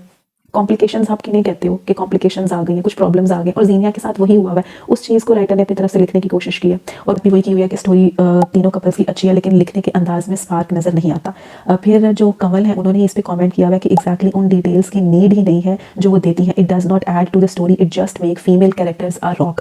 तो इस पर मैंने पहले भी बात की है कि इसको कहते हैं डिटेलिंग के साथ साथ साइको एनालाइजिंग। तो कभी कभी राइटर की साइको एनालाइजिंग बहुत ज़्यादा हो जाती है कि वो उसकी इतनी डिमांड नहीं होती, उसकी इतनी नीड नहीं होती सीन के अकॉर्डिंग, या कैरेक्टर की एक्सप्लेनेशन में ज़रूरी नहीं है कि वो सब चीज़ें ऐड हों। तो उस पर मैं ज़रूर कह सकती हूँ कि हाँ समहाउ उस चीज़ को थोड़ा कम होना चाहिए, just according to the need of the scene. But उस पर भी ये नहीं आप कह सकते कि बहुत सारी जगहों पे ऐसा होता है या बहुत सारी चीज़ें जो अननेसेसरी ऐड की हैं और वो उसको रोबोटिक फील दे रहे हैं। वो रोबोटिक फील नहीं दे रहे होते। हाँ वो ये ज़रूर हो रहा होता है कि आपको फील होता है कि इतनी ज़्यादा डिटेलिंग, इतनी ज़्यादा साइको एनालाइजिंग, ये तो इतने कॉमन से पॉइंट्स हैं, ये तो पढ़ते हुए खुद भी समझ आ रही है। तो वो फिर लिखने वाले की राइटिंग में in itself he depth wise लग रहा होता है कि कमी आ रही है। तो इस एक पॉइंट को थोड़ा सा कवर होने की ज़रूरत है। जो है उन्होंने ही हानिया को टैग करके दोबारा से लिखा हुआ है, yup I hate this sentence. आपका दिल कर रहा है तो कर लेते हैं, मैं मना नहीं करूंगी। ये लास्ट भी एपिसोड में फलक ने आसिम को बोला है। इस चीज़ पे वैसे तो मेरा भी आप लोगों जैसा ही पॉइंट ऑफ व्यू है कि ज़रूरी तो नहीं है इस पर हर दफ़ा जो है वो आप एक बहुत ही पेक्यूलियर सा रिस्पॉन्स शो करो, बहुत ही स्ट्रेट सा जवाब दे दो। एक्चुअली मुझे ऐसा लगता है कि यू पीपल और बहुत सारे रीडर्स जो है वो एक्सपेक्ट कर रहे हैं कि उनकी कोई नोक झोंक हो और वो दोनों एक दूसरे को टीज़ करें, कुछ सरकास्टिक एलिमेंट्स आएँ और कभी वो इस डिमांड को फुलफिल भी कर दें और कभी वो एक टीजिंग रवैये को इस्तेमाल करते हुए ये कोल्ड शोल्डर दिखा दो कि आज तो ऐसी की कोई भी चीज़ नहीं होगी। तो इस तरह की चीज़ शायद ना राइटर थोड़ा सा उसको ट्विस्टी सा, slightly on the funnier side या टीजिंग साइड या आप कह सकते हो कि एक स्पार्कलिंग साइड में वो मिस कर रहे हैं। अनिया असगर शी सेड कि मुझे पता नहीं क्यों सारी एपिसोड बहुत क्रिंज लगी है। आसिम का बैग सेट करना, शू लेसेस, पेन टक इन, आई डोंट नो मैं ज़्यादा फील कर रही हूँ या क्या है। तो मुझे ऐसे लग रहा है डियर आप ज़्यादा ही फील कर रही हैं क्योंकि कुछ चीज़ें ना स्ट्रेट आउट ऐसे हार्श सी हो रही है। उन पे इतनी हार्शनेस मुझे नहीं लगता कि बनती है। सारे सीन्स जिनको आपने मेंशन किया है ये कोई क्रिंजियर साइड पर नहीं आ रहे। जस्ट फील दी सीन्स। जो चीज़ आपको नहीं अच्छी लग रही उसको मैं भी समझ रही हूँ कि कुछ रोबोटिक थिंग्स हैं, कुछ मैकेनिकल पेस है, आप चाह रहे हो कि एनवायरनमेंट जो है वो ओवरऑल केमिस्ट्री रिलीज करे, कुछ स्पार्क वगैरह हो। तो इस तरह की चीज़ को आप लोग मिस कर रहे हो, जो कि मैं अग्री करती हूँ कि कुछ एलिमेंट्स मिस कर रहे हैं। बट आप ये नहीं कह सकते कि ये सब कुछ क्रिंज कैटेगरी में था। No this I would not put it in a cringe category. अच्छा, फिर उन्होंने साथ ही लिखा हुआ है सॉक्स पे फ्लावर, तो उस पर वो हंसी है। फिर उन्होंने साथ लिखा हुआ है कि सीन खूबसूरत नहीं लगा, ज़बरदस्ती का लगा, इमोशंस नहीं थे। हानिया असगर इन्होंने ही दोनों कमेंट्स किए हैं। गाइस सॉक्स पे फ्लावर पे इतना हंसने की तो बात ही नहीं है। क्यों नहीं होते? क्या आप लोगों ने नहीं देखी इस तरह की क्यूट क्यूट सी चीज़? तो सारा टाइम ऐसी चीज़ों को देख रही होती हूँ। एक तो थोड़ा सा फलक को उन्होंने अपनी तरफ से वो कोरियन इंस्पायर्ड सा दिखाया हुआ है, स्क्रंचीज, के पॉप्स। लैपटॉप पे भी उस तरह की सीरीज को देखती है। फिर अगर वो एक कटिंग सी है तो वो भी वो कुछ रील्स को देख के कर रही थी। उसका ओवरऑल अटायर भी फिर एकदम से बहुत स्ट्रेट कोई भी बात कह देना, तो वो एक चीज़ नज़र आ रही है कि जैसे आजकल जेंजीज या बहुत सी लड़कियाँ के कल्चर या के पॉप इंस्पायर्ड हैं, तो वो इस तरह की चीज़ों को, सर्टन चीज़ों को अडॉप्ट कर रही होती है उनके कल्चर में से। तो अगर नोट किया जाए तो कोरियन कल्चर में मोस्टली चीज़ों को बहुत ज़्यादा जो फ्लावरी चीज़ें हैं, वाइब्रेंट है अपने कलर्स में, उनको प्रमोट किया जाता है। रिमेंबर फलक स्क्रंची भी जो है वो ग्रीन कलर की पहन के जा रही है। तो हर तरह की सॉक्स होती हैं और अगर आप अप्रोप्रिएटली डिस्क्रिप्शन को पढ़ो सीन के डिस्क्रिप्शन में तो इट वाज रिटन कि जो एंकल वाला स्पॉट है वहाँ पर एक फ्लावर है। Now I don't think so that flower is like this much big flower कि वो उसके ऊपर कुछ चिपक गया और बना हुआ है। It appear to be as like एक छोटा सा फ्लावर हो। वो फ्लावर प्रिंट भी हो सकता है और वो फ्लावर उस पर छोटा सा वैसे भी हो सकता है। तो ये तो वंस अगेन बहुत क्यूट चीज़ है। मैं खुद ऐसी चीज़ें पहनती हूँ, मैं यूनिवर्सिटी में भी इर्द गिर्द देख रही होती हूँ और ओवरऑल भी आप हर जगह इन चीज़ों को क्लियरली देख रहे होते हो। तो it's not an odd point. Age difference जरूर लिखें, बट एज डिफरेंस मैरिज में भी आप कोई 18 year old adult unique going woman, I would call her woman, क्योंकि once you are an adult आपको यही कहा जाता है। यहाँ वेस्ट में girl are only teens. Bag बना रहा है, कौन यूनिक ऐसी चीज़ें लेके जाता है? फूल वाले सॉक्स, क्लिप नहीं लगाई। एंड कोई भी जो सर पे दुपट्टा ले वो बाल नहीं खोल सकता, गर्मी में चिपक जाते हैं। या तो दुपट्टा ना लो या तो बाल बांधो भाई। शायान ने जो जीनिया को वॉक करवाई है ना, शायद वो भी बहुत क्रिंज है। बस हीरो को केयरिंग दिखाने में हीरोइंस को बच्चा बना दिया है। इस पे तो मैंने वीडियो में पहले सारी बात कर दी है कि अगर एज गैप ट्रोप है, फलक किस तरह की है, आसिम किस तरह का है। आसिम उससे बड़ा है, प्रॉपर्ली मेच्योर है, वो उसको उसी हिसाब से ही मोल्ड कर रहा है बहुत से इवेंट्स में। लेकिन फलक को देखा जाए तो फलक बेवकूफ़ियाँ भी कर रही है, सडनली वो कुछ चीज़ों को लर्न भी कर लेती है और ऑलरेडी उसने बहुत सारी गलतियाँ की हैं और वो उनसे सीख भी रही है, वो उन चीज़ों को समझ भी रही है। तो कहीं कहीं उसके अंदर एकदम से बहुत एक स्पार्क सा नजर आता है, जैसे वो कह रही होती है कि मैं किस कर लूँगी। उन पॉइंट्स में आप नोट कर लो तो वो बिल्कुल आपको डिफरेंट फील देगा। और कभी कभी आपको ये भी लग रहा होता है कि फलक ज़्यादा चाइल्डिश हो गई है। तो मुझे ऐसा लगता है कि उसकी पर्सनैलिटी का पोर्ट्रेयल ही ऐसा है कि मिक्स सा वर्जन हो। मैं सिर्फ लिखने वाली बात को ज़रूर क्वेश्चन करूँगी कि उनके जो बोलने का अंदाज़ है वो इतना इनफॉर्मल हो जाता है कि आपको लग रहा होता है कि इतनी इनफॉर्मेलिटी नॉवल को शायद यही रीज़न है जो उसको अक्सर सीन्स में रोबोटिक बना रही है। वेस्ट में गर्ल्स जो हैं वो सिर्फ टीन्स ही टीन्स हैं और अडल्ट हो जाते हो तो फिर आप वुमन हो। तो ये तो एक बहुत ही डिबेटेबल बात है। सबसे पहले तो ये कि आप कल्चरल डिफरेंसेस देखो, आप वेस्ट को और ईस्ट को कंपेयर कर रहे हो, क्या उनका और हमारा कल्चरल क्लैश नहीं है, कल्चरल डिफरेंसेस नहीं है, रिलीजियसली भी डिफरेंसेस नहीं है, सोसाइटल डिफरेंसेस भी नहीं है, कितनी सारी चीज़ों की डिफरेंसेस है यार। आप उनकी एक बात को लेकर ये नहीं कह सकते कि वहाँ पर तो वो सिर्फ टीन्स हैं और जब वो एडल्ट हो जाती हैं तो फिर उन्हें वुमेन ही कहा जाता है। इस चीज़ पे तो इतनी बात होती है लिटरेचर में, ओवरऑल भी डिफरेंट प्लेटफॉर्म्स पे, क्योंकि ये काफ़ी डिबेटेबल टॉपिक है। Society to society and culture to culture चीज़ें वेरी करती हैं। हमारे यहाँ औरत का एक कॉन्सेप्ट क्या आता है, टी की एज को क्रॉस कर रही है या वो अगर अपने अडल्टहुड में भी है और शादीशुदा भी है तो हम उसको काफ़ी हद तक एक औरत का टैग दे देंगे। अदरवाइज अगर वो अनमैरिड है तो हम उसको लड़की की कैटेगरी में पुट करेंगे और टीन्स को भी हम वही कह रहे होते हैं। जबकि वेस्ट के पास इस चीज़ को प्रोमिनेंट करने के लिए बहुत सारे डिफरेंट वर्ड्स हैं। वो एक स्पेसिफिक कैटेगरी तक जब आप टीनेजर हो वो आपको टीन कहेंगे, उसके बाद वो अडल्टहुड में कंसिडर करते हैं और उस चीज़ को वो बहुत ज़्यादा एक वुमनली फील भी ले लेते हैं कि बहुत बड़ी हो गई है। क्यों? क्योंकि 18 के बाद तो उनका एक कल्चर ही इस तरह का है, उनका फैमिली सिस्टम ही ऐसा है कि आपने खुद अर्न करना है, अपने घर से बाहर जाना है और आपने ज़रूरी नहीं है कि अपने पेरेंट्स के साथ ही सारा टाइम स्पेंड करना है। हमारे यहाँ ऐसा नहीं है। We share a different family bond, we share different family system, cultural codes, societal codes. तो फिर हमने तो उसके अकॉर्डिंग ही रहना है ना, जो हमारी अपनी सोसाइटी या कल्चर होगा। तो उस हिसाब से फलक को आप, ठीक है, आप उसे बच्ची तो बिल्कुल नहीं कहोगे, आप ये कह सकते हो कि हाँ फलक एक लड़की है, लेकिन फलक एक ना समझ लड़की वाली एक बात की जा सकती है। उसमें आप जरूरी नहीं कि उसको ग्रोन अप गर्ल का टैग दे दो। Literally she is 18 year old, तो 18 ईयर ओल्ड को आप क्या कहोगे कि बहुत ग्रोन अप है। मैंने ये बात पहले भी कही है कि ये कैरेक्टर्स में या पर्सनैलिटीज के क्लैश में पॉइंट आएगा। हर कोई 18 साल की उम्र में बहुत समझदार और बहुत बड़ा और औरतों जैसा नहीं हो सकता, और हर कोई जरूरी नहीं कि 30 साल की उम्र में भी बहुत समझदार हो, वो बचकाना भी हो सकता है। इसी तरह 18 साल की उम्र वाली लड़कियां भी इंटेलेक्चुअल हो सकती हैं और इक्वली बेवकूफ़ भी हो सकती हैं। तो आई होप ये पॉइंट आपको जो है कुछ वाली बात है कि बैग बना रहा है, ऐसी चीज़ें लेके जा रहा है और क्लिप्स नहीं लगाई, कौन करता है ये सब चीज़ें? तो वही यूनिवर्सिटी जाने वाले सभी लोग ये सब चीज़ें करते हैं। पता नहीं आप लोगों ने शायद अपने इर्द गिर्द नोट नहीं किया, सब ये कुछ कर रहे होते हैं। और मैं आपको एक बात बताऊँ, it's because of the trend and the vibrant colours और स्टाइल। आजकल जितने आप ज़्यादा बड़े हो रहे हो, आप ट्रेंड्स को, चीज़ों को फॉलो करने के चक्कर में उतनी ही ज़्यादा ऐसी चीज़ें कर रहे होते हो जो बहुत ज़्यादा वाइब्रेंट होती हैं, जो आपको काफ़ी हद तक प्रोमिनेंट करती हैं। अब इतनी बड़ी बड़ी एक्ट्रेसेस हैं, उनको जब छोटी एज वाले रोल मिलते हैं लाइक 20s में और इस तरह, तो उन्होंने पेन्स लगाई होती हैं, क्लिप्स लगाए होते हैं, हम लोग खुद लगाकर जा रहे होते हैं। तो व्हाट डज दैट मीन कि वो आपको जरूरी एक स्पेसिफिक कैटेगरी में पुट कर देगा? और बैग बनाना वाली बात को मैं ज़रूर इस तरह कंक्लूड कर सकती हूँ कि मेंशन करना ज़रूरी नहीं था कि बैग बना रहा हूँ, क्योंकि ऑलरेडी उसने टोट मेंशन किया कि फलक टोट लेकर जा रही है, जैसे यूनिवर्सिटी में आप लेकर जा रहे होते हो। तो उसकी जो बैग की कैटेगरी है वो भी डिफरेंट है, वो कोई उसका शोल्डर बैग नहीं है, वो टोट है। तो उसमें अगर उसने यूनिवर्सिटी के अकॉर्डिंग चीज़ें डाली हुई तो शायद बार बार ये ज़रूर कहना बैग बनाना ऑड होगा। अदरवाइज वो जो कॉन्सेप्ट है बैग बनाने का वो बुरा नहीं। कंवल हान है, इन्होंने ही आगे कॉमेंट भी किया हुआ है जिसमें ये एज डिफरेंस की बात कर रही हैं और ये कह रही हैं कि अगर चाइल्ड मैरिज होती तो ये ज़रूर बोलती, लेकिन क्योंकि फलक और आसिम का जो ट्रोप है वो एज डिफरेंस ट्रोप है, तो इसमें उन्होंने जो लड़की दिखाई हुई है ना उसको इतना मेंटली स्टंटेड सा क्यों दिखाया हुआ है? क्योंकि अगर एक 18 ईयर ओल्ड लड़की है, एफएससी पास है और उसका एक अफेयर भी रह चुका है, तो वो इतना कॉन्शियस होकर क्यों बिहेव कर रही है? ऐसे कॉन्शियसली एबल्ड लोग होते हैं, ऐसे अजीब बिहेव नहीं करते। फलक कांट टाई हर शूज, वही चीज़ें बार बार ही आ रही हैं। आई होप जो मैंने पहले कुछ पॉइंट्स बताए हूँ उनके साथ ये बातें रिलेट कर रही हूँ। अपार्ट फ्रॉम दैट मुझे ऐसा ज़रूर लगता है कि एज डिफरेंस जो चीज़ है उसको बहुत अच्छे से, बहुत पॉजिटिवली पोर्ट्रे किया गया है। मेरी एक्सटेंडेड फैमिली में मैंने ये चीज़ नोट की कि a girl she was in matric और उसकी शादी होगी, a man, obviously I would say that, a 30 year old man, और उनके रिलेशनशिप की काफ़ी सारी चीज़ें मुझे यहाँ फलक और आसिम के कैरेक्टर में विजिबल हो रही थी। Like how that man was protective towards specific girl, but equally वो गर्ल काफ़ी सारी चीज़ों में चाइल्डिश थी या वो लैक कर रही थी और उसमें as if she needs some kind of guidance और सपोर्ट। वो आगे पार्टनर पे है कि वो किस तरह की सपोर्ट दे रहा है। तो यहाँ पर आसिम की बहुत सारी चीज़ें पॉजिटिव हैं और वो फलक को उस हिसाब से गाइड कर रहा है, क्योंकि वो पहले भी बेवकूफ़ी में कुछ ऐसी चीज़ें कर चुकी है। तो उस हिसाब से इन कुछ पॉइंट्स के साथ मैं वंस अगेन अग्री नहीं कर रही। और ये एक बात मैं ज़रूर कहूँगी कि आपको शायद फिर से ये चीज़ ऑड लग रही हो, लेकिन मैंने वाकई इस चीज़ को विजिबल किया है कि काफ़ी लड़कियां ऐसी होती हैं जिनके अफेयर्स होते हैं, लेकिन वो अफेयर्स कहाँ तक रहते हैं? सिर्फ मैसेजेस तक, कॉल्स पे बात करने तक, उसमें कभी मुलाकातें शामिल नहीं होती, लेकिन आप अपनी बाउंड्रीज़ को क्रॉस नहीं करते हो और आप एज इफ़ के आपको लगे कि जैसे यही मज़ा है सिर्फ फ़ोन पे बातें करना और नई नई चीज़ों को एक्सप्लोर करना। काफ़ी सारे रिलेशनशिप्स में जो कि आप बहुत यंग एज में या टीन एज में जब आपको कि आप रिलेशनशिप्स में पड़ जाते हो तो उनमें ऐसा होता है। अडल्टहुड रिलेशनशिप्स आर डिफरेंट, लेकिन टीन एज, बहुत छोटी जो एज है, उसमें अगर आप कुछ रिलेशनशिप्स में इन्वॉल्व हो रहे हो तो वो अभी भी पाकिस्तान में भी यहाँ पर, क्योंकि ये गलत चीज़ तो है ही है, लेकिन जो इनमें इन्वॉल्व हो रहे होते हैं तो उनमें वो डेफिनेटली इस तरह के ही पेस पे होते हैं कि they are more okay with just talks and certain things. ज़रूरी नहीं कि वो कुछ बाउंड्रीज क्रॉस कर रहे हो। तो यहाँ पर फलक भी उसी तरह की ही है कि उसको बहुत सारी चीज़ों का नहीं पता रहा। हाँ, आप ये ज़रूर कह सकते हो कि काफ़ी हद तक ये एक ऑड सी बात है कि फलक को नहीं पता, वो क्वेश्चनेबल हो सकती हैं, जैसे कि उसको ये नहीं पता था कि जो मैरिज है आपकी उसको आपने किस तरह से कंज्यूमेट करना है, या हस्बैंड वाइफ की कुछ सर्टेन चीज़ें रिलेशन होते हैं, उसके पीछे भी समझ आती है साइकी की कि एक तो उनके ज़रूरी नहीं कि पेरेंट्स आपको आपकी मैट्रिक की एज में या कॉलेज लाइफ में आपको ये सारी चीज़ें बता दें। वो हो सकता है कि फलक का भी कैरेक्टर उसी वाली साइड की तरफ ही लिंक कर रहा हो, और अदरवाइज बहुत सारी ऐसी लड़कियां हैं जिन्हें अभी तक बहुत क्लियरली नहीं पता होता, तब बहुत उनको आइडिया ज़रूर होता है इस चीज़ों का। इसी तरह इन्होंने साथ ही शायान को भी रगड़ दिया। उन्होंने ये कहा है कि शायान और फलक ऐसे लगता है कि पेरेंटिंग ही नहीं हुई, जो कि उनके स्पाउस या उनके पार्टनर्स उनकी पेरेंटिंग कर रहे हैं।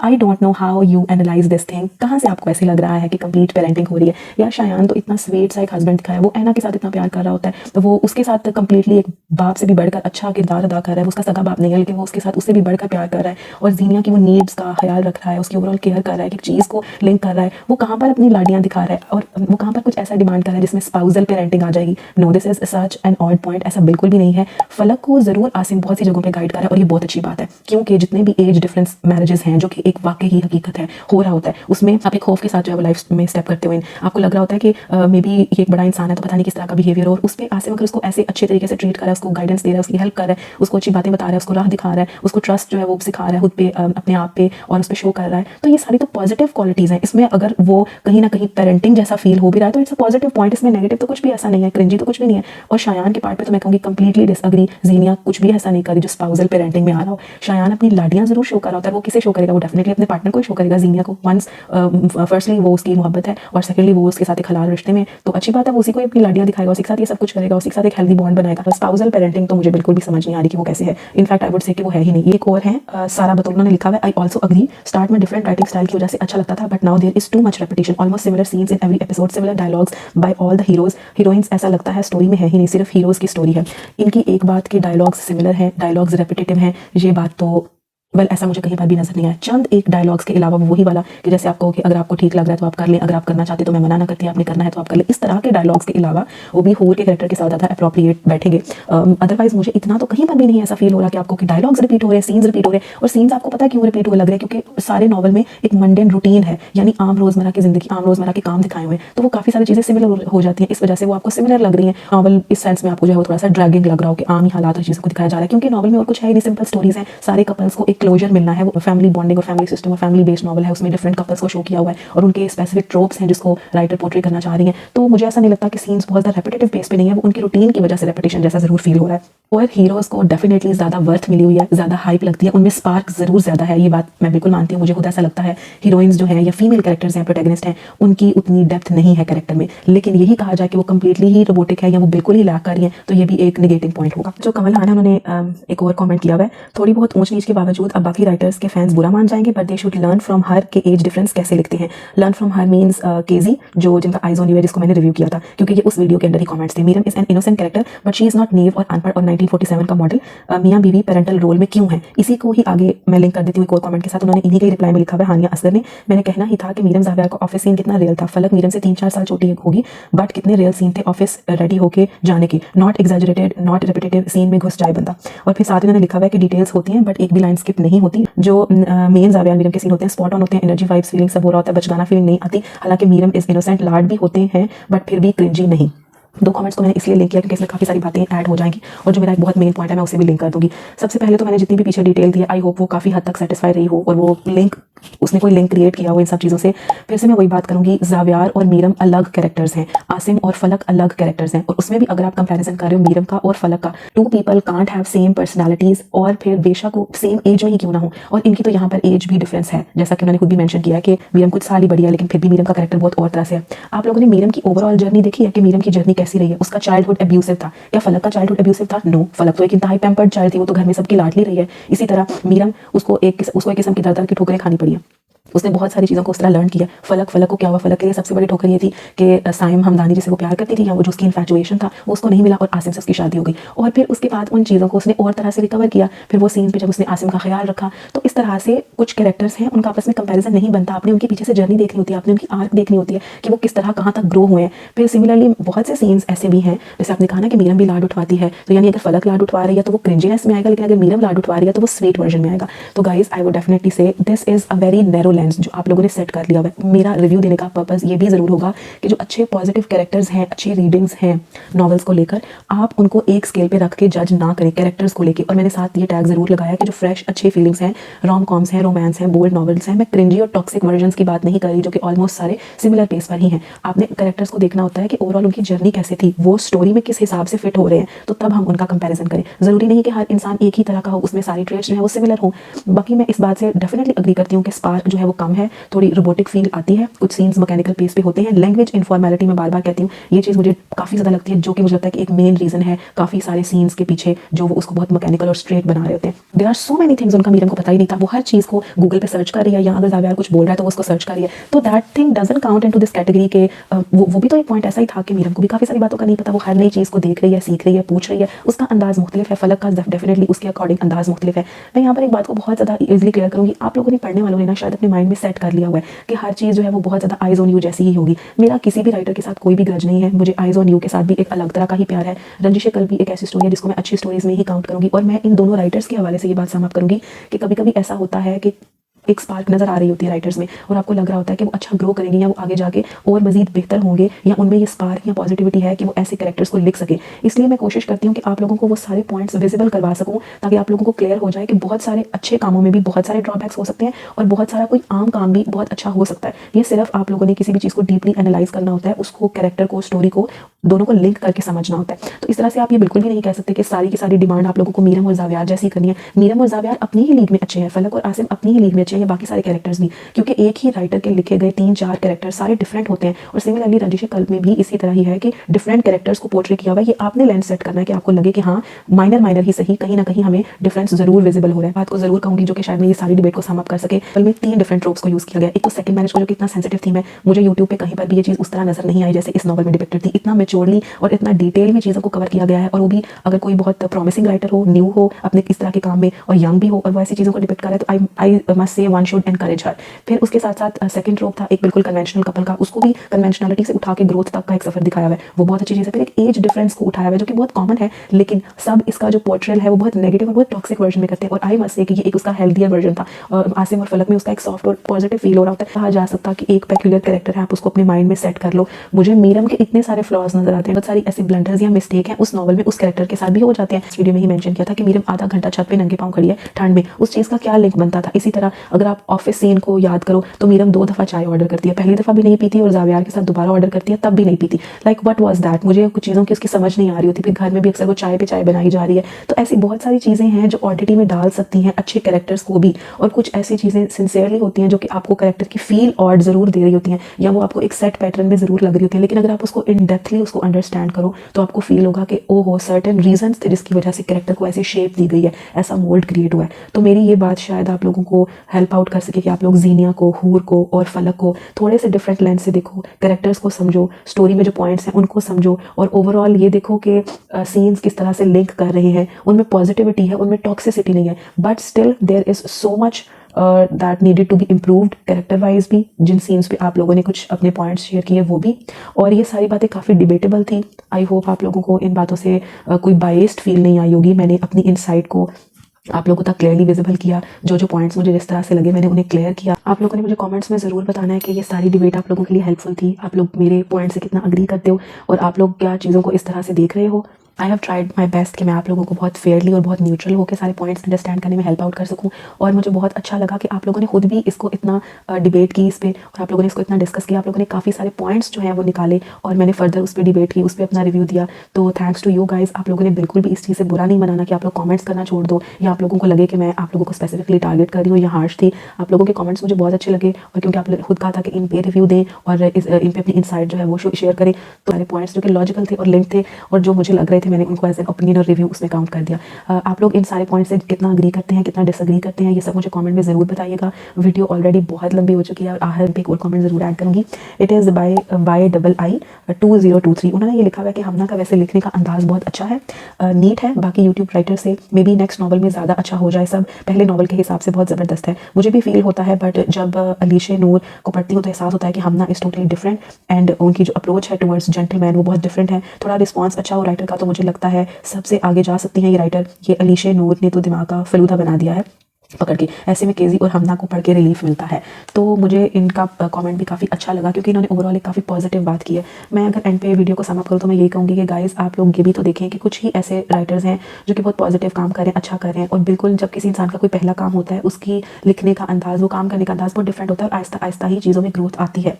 सिमिलरली अगर हम लोग केजी को भी देख लें, उनके नॉवल्स को भी पिन पॉइंट कर लें, तो फर्स्ट नॉवल की वाइब, उसके कैरेक्टर्स, उसका पोर्ट्रेयल बहुत डिफरेंट था। सेकंड में और ग्रोथ नजर आई, सेकंड की स्टोरी उस हिसाब से थी, थर्ड में आप सब लोग उसको बहुत पसंद कर रहे हो, it turn out to be sensational. तो इसी तरह से अगर इन राइटर का ये वर्क काउंट किया जाए एज एन इनिशियल वर्क, वैसे ऑलरेडी मुझे लगता है कि कुछ टाइम पहले अपने यूट्यूब चैनल पे कोई एक और नॉवल ऐड कर चुकी थी, उन्होंने उसको लिख के जो है वो छोड़ दिया। तो बट फिर भी एक अप्रोप्रिएट पूरा जो नॉवल है वो यहीं से ही है, और इसी नॉवल को अगर आप लोग स्टार्ट में देखो और अब देखो तो आप लोगों को मल्टीपल चीज़ों में ग्रोथ भी नजर आएगी, चेंज भी नजर आएगा, बेहतरी नजर आएगी। तो आई मस्ट से कि फिर इस तरह के जो राइटर्स हैं जो एक पॉजिटिव फ्रेश चीज़ों को ला रहे हैं उनको डेफिनेटली इंकरेज भी करना चाहिए। बट एज ये एक रिव्यू बेस्ड चैनल है, आप अपना क्रिटिकल एनालिसिस डेफिनेटली शेयर कर सकते हो, फीडबैक दे सकते हो। तो ये सारे पॉइंट्स शेयर करना और उनको उठाना भी बहुत ज़्यादा ज़रूरी था।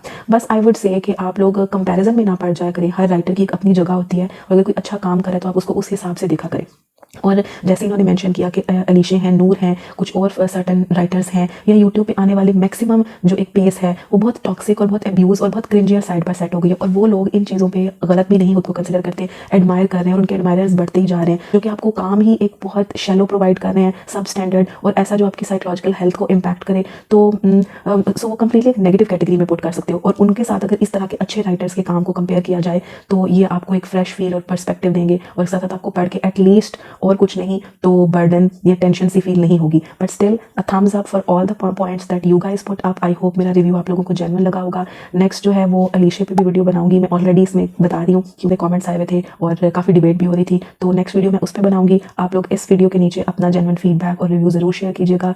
आई meet you in another video, till then अल्लाह हाफिज़, टेक केयर, बाय।